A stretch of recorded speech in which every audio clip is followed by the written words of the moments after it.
Assalamualaikum warahmatullahi wabarakatuh. Saya M. Nabi Ridanur dengan NIM 2402062. Pada kali ini, saya akan menjelaskan laporan praktikum fisiologi tumbuhan yang berjudul Uji Difusi dan Osmosis pada Jaringan Tumbuhan dengan dosen pengampu, yakni Encik Salmiati MPD PhD dengan program studi agroteknologi Institut Teknologi Perkebunan Pelalawan Indonesia. Yang pertama, latar belakang. Difusi dan osmosis pada jaringan tumbuhan berlandaskan pada pengertian bahwa difusi merupakan perpindahan molekul dari konsentrasi tinggi ke rendah, sedangkan osmosis adalah perpindahan air melalui membran semi permeabel menuju larutan dengan tekanan osmotik lebih tinggi.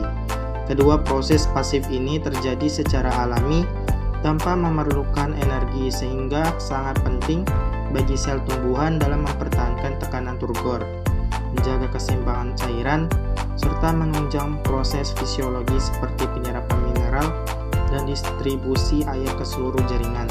Sehingga uji difusi dan osmosis dilakukan untuk membuktikan prinsip dasar perpindahan zat tersebut melalui pengamatan perubahan massa atau kondisi sel akibat perbedaan konsentrasi larutan. Mayuni 2019.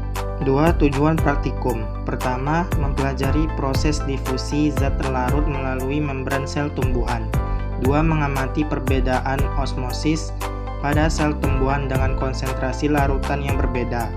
3. Memahami hubungan osmosis dengan turgor sel dan fisiologi tumbuhan. 3. Alat dan bahan. Alat yang digunakan yaitu gelas beker, gelas ukur, mikroskop cahaya, silet atau cutter, tisu, kaca objek dan penutup kaca, dan stopwatch. Bahan yang digunakan yaitu daun kelapa sawit berukuran 10 cm sebanyak 3 helai, kentang, air gambut, air garam, air biasa aqueous, dan air gula. 4. Langkah kerja. A. Difusi. Pertama, siapkan gelas beker berisi air dan teteskan larutan KMnO4 atau kalium permanganat di tengahnya dan daun kelapa sawit berukuran 10 cm sebanyak 3 helai. 2. Amati pergerakan molekul seiring waktu. B. Osmosis. 3. Potong umbi kentang menjadi silinder kecil dengan ukuran seragam. 4. Rendam potongan tersebut ke dalam larutan dengan konsentrasi berbeda.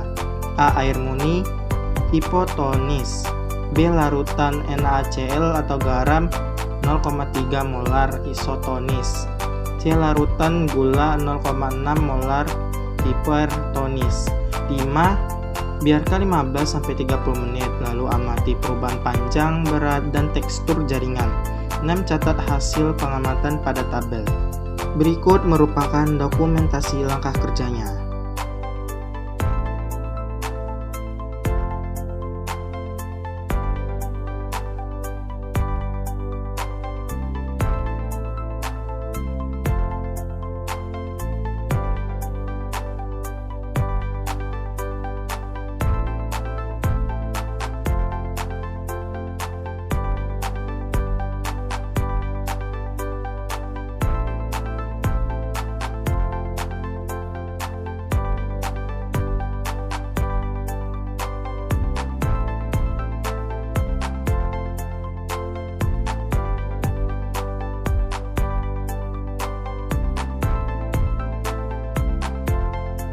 Lima. Hasil tabel praktikum.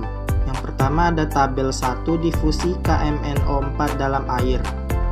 Yang kedua ada tabel 2 osmosis pada jaringan kentang. 6.